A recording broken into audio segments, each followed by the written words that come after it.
I'm talking to Richard Tapper from the Environmental Business and Development Group. So Richard, tell me,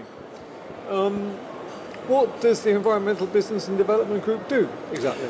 The Environment Business and Development Group is a consultancy that focuses on sustainability, particularly in the tourism sector. And we've worked on sustainability on various aspects.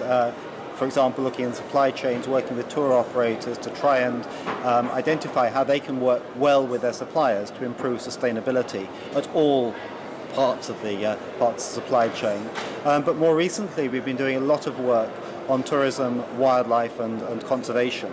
Currently, one of the projects that I'm leading is to develop a tourism plan for a national park, a new national park in the north of Mozambique.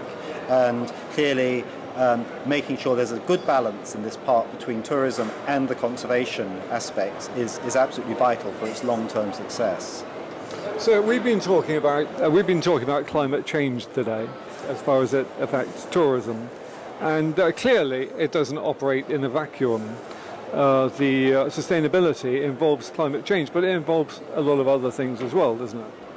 That's right. I mean, climate change really is one of the issues that one needs to address in terms of trying to make the industry more sustainable. And of course it's not going to be easy, because when you're looking at international tourism, as well as the impacts from energy use, international tourism is also a vital part of many countries' economies. So it's not just a question of saying don't travel, because that would be very damaging to many of the economies that are so dependent on tourism. It's a matter of trying to find ways of travelling that use energy far more efficiently and start to reduce and mitigate emissions, as the UNWTO has just been talking about. Now, there was a lot of talk made about the quadruple bottom line here today. How would you define the quadruple bottom line?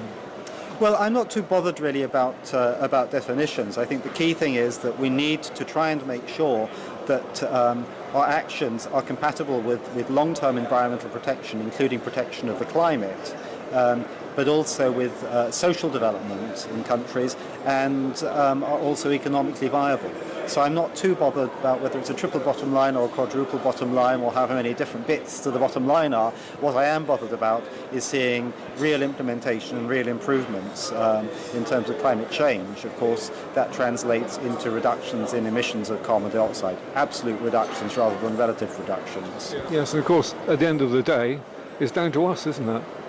I mean, it is actually down to the individual human being to recognise their responsibilities. Well, I think so, but in order to do that, we have to have institutions that also provide frameworks that enable people to act in responsible ways.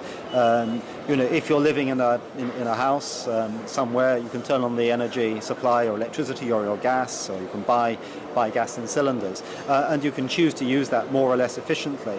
But at the same time, there are so many other factors that come into play. I mean, if you're the way in which energy is generated, and sometimes that may be something that you can have control over as a householder, but very often it's something that happens at a corporate level at a power station somewhere away from you, over which you have no control as an individual consumer. So we need to be able to tackle this at every level, and it's absolutely vital to have consumer awareness and consumer action, but it's equally vital to have action at all these other levels that affect the extent to which consumer and individual action can really be effective and make an overall difference. And your vision for the tourism of the future?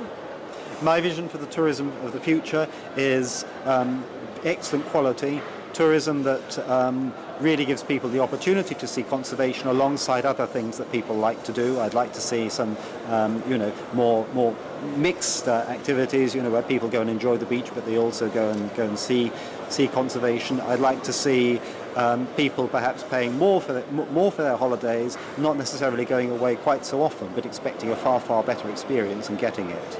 Thank you very much indeed.